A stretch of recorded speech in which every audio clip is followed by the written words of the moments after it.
Ìròyìn yàjóyàjó láti ìkànnì Jígí Alára kẹrìnlélógún. Mo ń ròyìn láti ẹ̀ka ìpínlẹ̀ Èkó. Kàyéfì lèyí jẹ́ o. Abiyamọ kan ju ọmọ bíbí inú rẹ̀ sódò. Ohun tó kọjú sẹ́nìkan ṣẹ́yìn ló kọ sẹ́lòmíràn. Ibi tí ẹnìkan ti ń sunkún àìréyíní ni ẹlòmíràn ti ń sunkún àìrétè fi bo tirẹ̀. Nínú hílàhílo àti lọ́mọláyé tí ẹlòmíràn fi ta gbogbo dúkìá rẹ̀ tán lórí kó lè ní àròlé láyé. Ìròyìn kan tẹ̀ wá lọ́wọ́ lórí ọ̀dọ́bìnrin kan tí orúkọ rẹ̀ kò hàn sí wa o. Gbójú ọmọ bíbí inú rẹ̀ ọmọ jòjòló sínú odò ńlá kan tó wà ní òpópónà Badagry.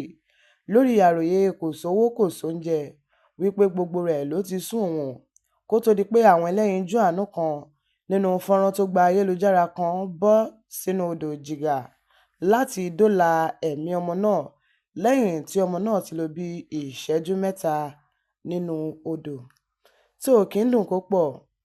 A ní rí jù báyìí lọ ní abala ìròyìn yàjóyàjó láti ìkànnì Jígí Alára kẹrìnlélógún. Ẹ má gbàgbé láti bá wa subscribe sí ìkànnì yìí o. Orúkọ tèmi ò yí padà. Èmi ni Abímbọ́lá Olúwatósìn ọmọ Ọ̀dẹ́mọ. Ire o, ire lójú owó ń rí.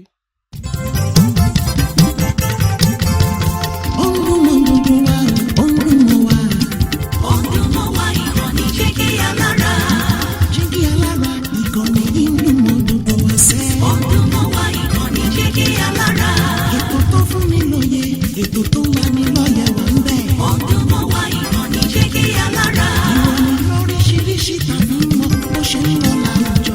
Ọdún mọ́ wá ìkànnì Jígí Alára. Ìkànnì Jígí Alára. Jígí Alára. Jígí Alára.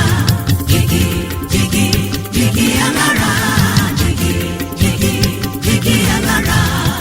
Ìkànnì Jígí Alára kẹrìnlélógún bàbá gbogbo.